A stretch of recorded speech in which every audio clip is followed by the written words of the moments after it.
What is the African literature?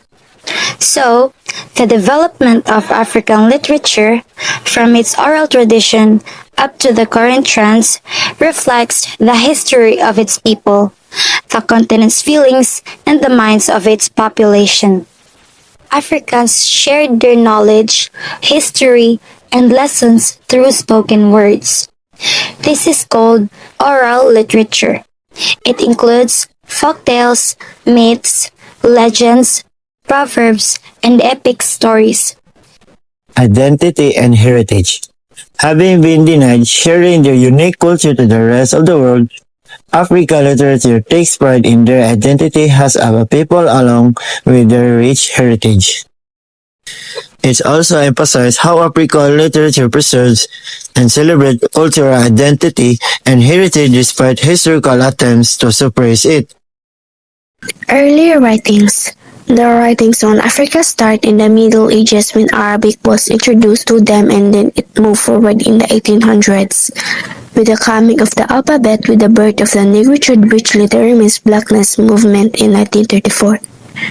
African writers commanded to look into their own culture, tradition, and values that can be applied in the modern world. African writings began with Arabic in the Middle Ages, developed with the alphabet in the 1800s, and little grew stronger through the negritude movement in 1934, which encouraged African writers to embrace their own culture and values. Negritude and political freedom. The drive of writers to write and excite political freedom grew and dignity of African tradition has been asserted.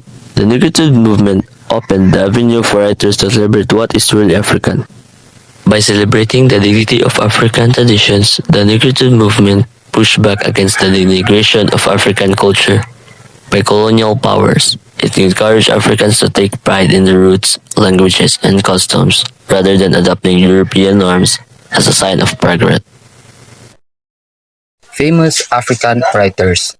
Though African writers like Chinua Achebe, Wole Soyinka, Kofi Awonor, Ngugi wa Thiong'o, Okot Pibitek, Dennis Crotus, Iskia Ampalele, Nadine Gerdimir, and Zach Rabimanana Zara wrote in European language. They nevertheless embodied the spirit of nationalism. These authors played a crucial role in shaping African literature and sharing African perspectives with the world.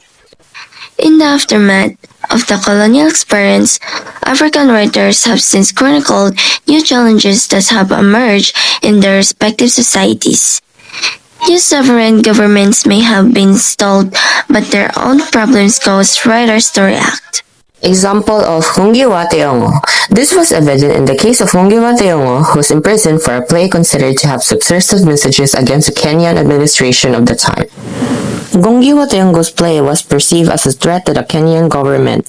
One of his play, Nagheka Ninenda, which means I will marry when I want, was a play that critiqued the Kenyan government's handling of economic and social issues, particularly land ownership and inequality. The play's themes and messages were seen as subversive because they challenged the government's authority and highlighted the struggles of Kenyan people under neo-colonialism. This experience had a profound impact on Ngungi's life and work. He continued to write, but his imprisonment marked a turning point in his career, influencing his decision to write in his native language, Gikuyu. Theme of corruption. Corruption in society, a long-standing theme of African writers in post-colonial times, was reflected in V.Y. Mudimbe's Before the Birth of the Moon in 1989. Post-colonial African literature often highlights corruption, showing how injustice continued under local governments. Mudimbe's Before the Birth of the Moon is one of the examples that reflects this reality. Enduring traditions. Even before the colonizers arrived in Africa and indelibly shaped the continent's identity, local traditions were already flourishing in terms of cultural wealth. The following selections, both belonging to this genre, manifest the power of motherland's literary tradition that has its roots in ancient times. It also highlights how Africa's rich cultural traditions existed long before colonization. and continue to be reflected in its enduring literary heritage. Importance of African literature preserves African identity, culture, and traditions across generations. Serves as a historical record of the people's struggles, victories, and experiences. Promotes nationalism and pride, especially during colonial and post-colonial time. Provides voice against oppression, corruption, and injustice. Contributes to world literature, showcasing Africa's diversity and richness.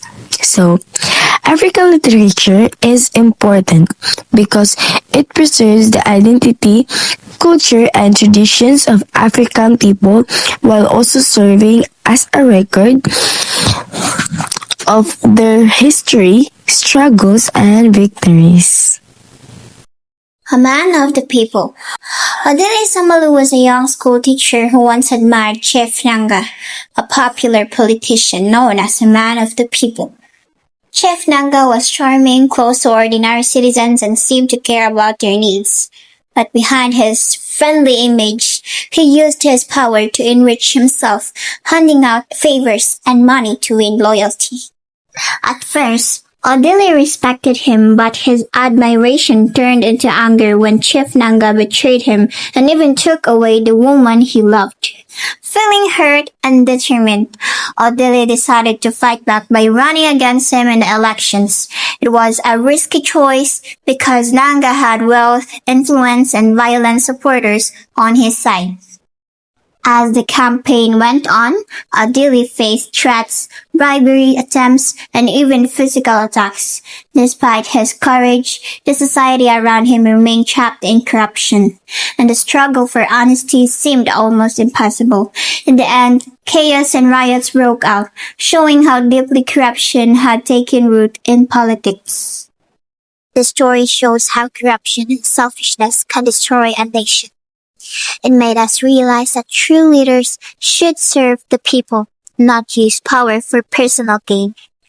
It also reminds that change is difficult but possible if citizens stay brave and stand against injustice.